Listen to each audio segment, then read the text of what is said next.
নমস্কার বন্ধুরা, সুমিতা রান্নাঘরে সবাইকে স্বাগত। আবারও চলে এসেছি তোমাদের সাথে নতুন একটা ভিডিও শেয়ার করতে। আজ তোমাদের সাথে শেয়ার করব পাকা কুমড়োর ভর্তা রেসিপি। একবার এইভাবে কুমড়ো ভর্তা বানিয়ে খেয়ে দেখো, একদম এক পদেই সবাই চেটেপুটে খেয়ে নেবে। একদম গাছে থেকে পাড়া একটা পাকা মিষ্টি কুমড়ো, সেখান থেকেই আমি কিছুটা কেটে নেব ভর্তাটা বানানোর জন্য। আর কুমড়োটা একদম পাতলা পাতলা করে একটু কেটে নেব। এই ভর্তাটা যতটা পাকা কুমড়ো হবে ততই খেতে ভালো লাগবে। এবার কড়াইয়ে দিয়ে দেবো বেশ কিছুটা সরষের তেল। আর তেলটা ভালোভাবে গরম হয়ে গেছে, কেটে রাখা কুমড়োগুলো সব ভাজতে দিয়ে দেবো।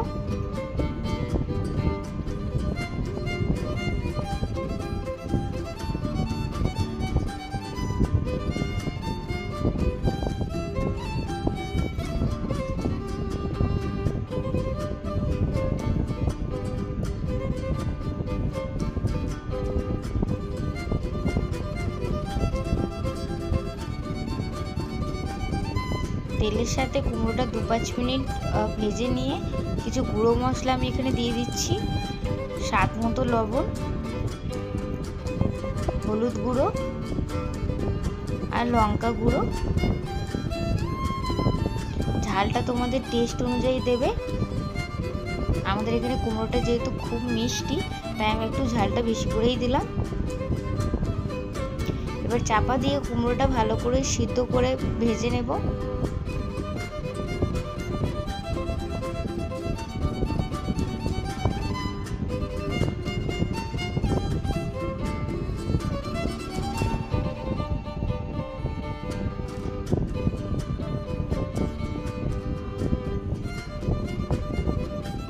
কুমড়োটা বেশ ভালোভাবে সিদ্ধ হয়ে গেছে দেখো।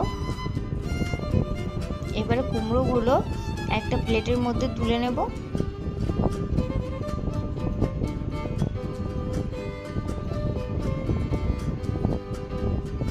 কুমড়োগুলো একটু প্লেটের মধ্যে তুলে ঠান্ডা হতে দেব।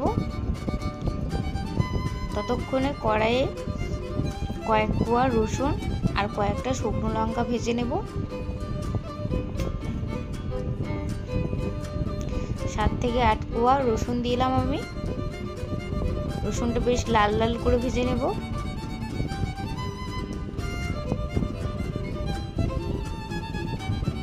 রসুনটা আমি লাল লাল করে ভেজে নিয়েছি, তুলে নেব।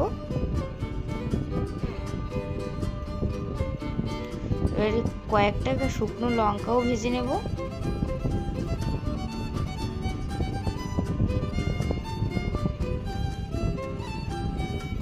এবার সব কিছু যেহেতু অনেকটাই গরম ছিল, ওই জন্য আমি হাত দিইনি, কাঁটা চামচ দিয়ে প্রথমে ভালো করে একটু ম্যাশ করে নিচ্ছি।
দেখো কুমড়ো আর রসুনটা আমি ভালো করে এখানে ম্যাশ করে নিয়েছি। এবার শুকনো লঙ্কাগুলোকে এবার হাত দিয়ে ভালো করে মেখে নেব।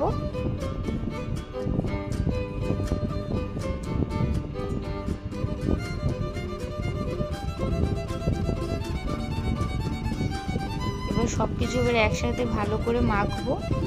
এবার বেশ কিছুটা পেঁয়াজ কুচিও দিয়ে দিয়েছি।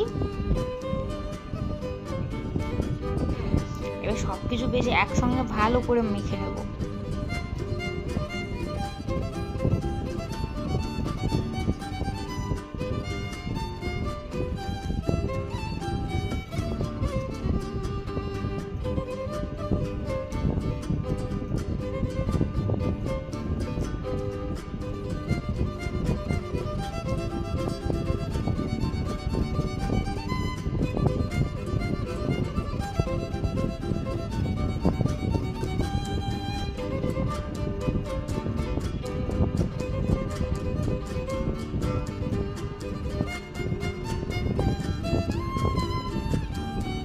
সব কিছু বেশ ভালো করে মাখিয়ে নিয়েছি।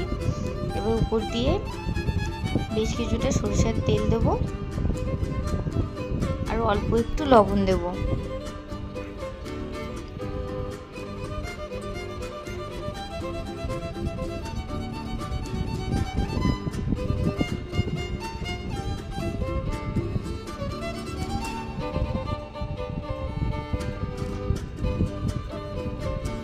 এবার সব কিছু এবার বেশ ভালো করে মাখিয়ে নিলেই আমাদের কুমড়ো ভর্তা তৈরি। একবার হলেও এই পাকা কুমড়োর ভর্তাটা গরম ভাতের সাথে বানিয়ে খেয়ে দেখো।